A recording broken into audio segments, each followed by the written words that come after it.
After the terrific Peep Show, a very funny comedian in his own right is Mr. David Mitchell.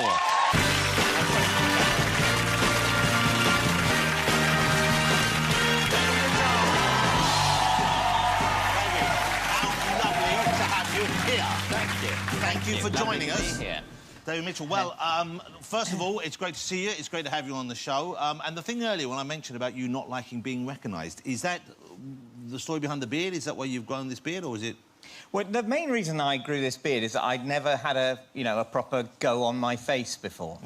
You know, it does a thing, and I'd never let it do the thing. So just to see what your body could do? Yeah, exactly.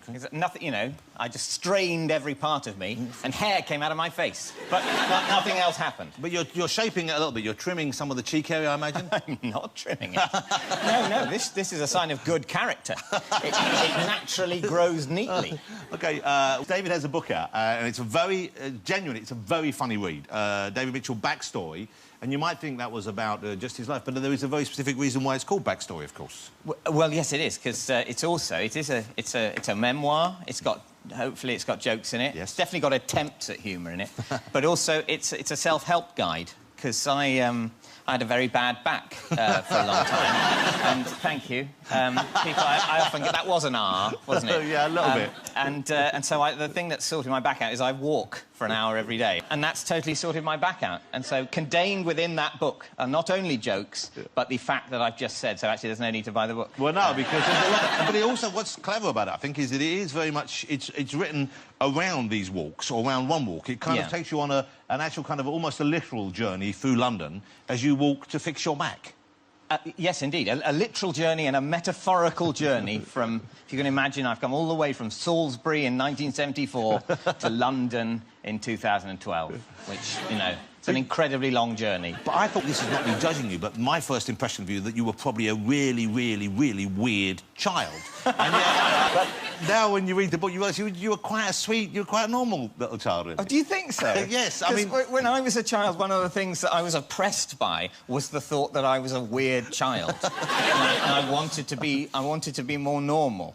And I was sort of into, you know, dressing up as people and pretending to be various incarnations of Time Lords or 18th century kings. You just look like a very sweet little boy there. You're not...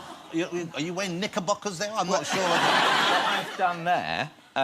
I've done there, in a way that I'm glad to hear you don't think is weird, is I've tucked my trousers into my socks, so I look more like I'm wearing those sort of 18th century trousers and stockings that I'd seen depicted on television, and I thought to be quite the thing. Was this you, because this is in the book, you wanted to be, or you liked the idea of being a king?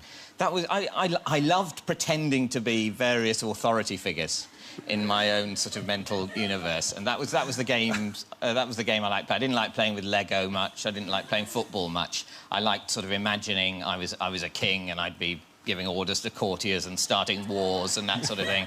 And other times I liked to imagine I was the captain of a spaceship. You know, I used to watch Star Trek a lot, and I'd sort of join in with Star Trek, so that if, you know, Captain Kirk said something, I'd go, yeah, that's a very good idea, but I think maybe we should approach it differently. And I cast myself as Captain Kirk's boss. Let me ask you about the bell you had with which you summoned orange juice.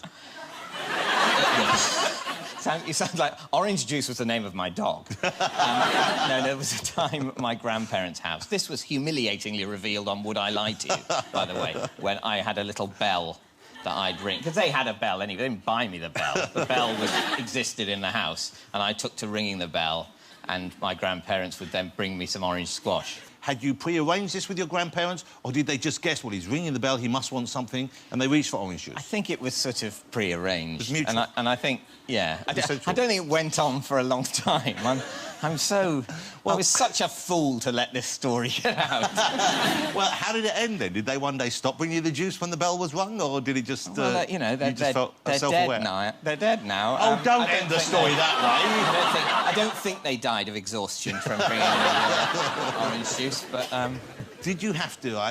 The thing when I'm reading books famous people have written, and it mentions other people, I often wonder, do you go to the trouble of running the stories past those other names? Did you check that it was OK? For example, your partner, Robert Webb, when I say partner, I mean comedy partner, obviously. Did you go past the stories in there with him first, or is this a surprise to him? No, I didn't run any stories past him. But I'm basically... I'm sort of nice about him. I think I like him, so I'm meant to be nice about him. If I've not been nice about him, I actually lack the skills with which to express my liking. You know, it's a very funny book. I'm very much enjoying it, and it kind of has a very happy ending as well. Yes, it does have a happy ending. It's actually incredibly romantic. I mean, incredibly romantic, really touchingly romantic.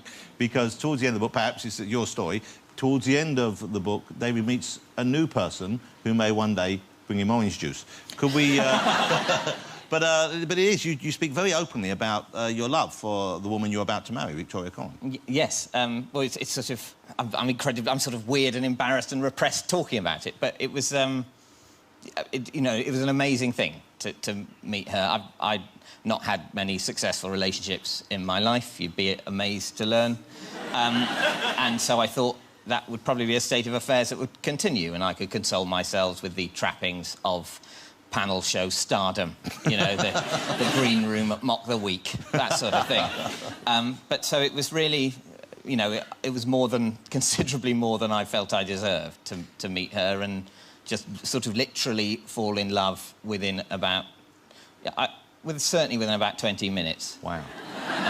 But then you found out that she was not available. Yeah, then she went out with someone else for about 3 years, which was a bit of a hitch. Yeah. But now it's worked out and we're getting married. Wow. So, how lovely is that? Yeah. It's the loveliest section to read. Yeah. Just before we say goodbye for now, I was at someone's house a short while ago, and David was there as a guest as well. And at the end of the evening, and this shows you what kind of rock and roll lifestyles we lead, a table tennis table was produced, and we played some table tennis. And you would think to look at David that he's not a very sporty man. And yet, he beat everyone in the place very comfortably at table tennis. You're like a table tennis prodigy. You're like Forrest Gump or something. I mean, you played table tennis fiercely and with a determination. I think what you mean is that I'm slightly better than you are. Yeah, well, you did beat me comfortably. Is this a skill you've always had? I've always quite liked table tennis. Actually, that's actually one of the secrets that isn't in the book. No, I'm all right at table tennis. It's better than pool, isn't it? Well, we have a table tennis table here this evening. I don't know, Bradley, are you any good with the table tennis? No, but I'll give it a try. OK. Steve, Joe, you any good with the table tennis? Oh, yeah. Sounds to me like there's a rock god challenge waiting for you right there at the end of the show. So at the end of the show, we have time. I'm going to get the table tennis table out. Please, no gambling. It's just for fun. And we'll see how good David really is. OK. David, and then... Now I'm scared. I had a dream about playing Aerosmith at table tennis. Ladies and gentlemen, the fabulous Mr. David Mitchell.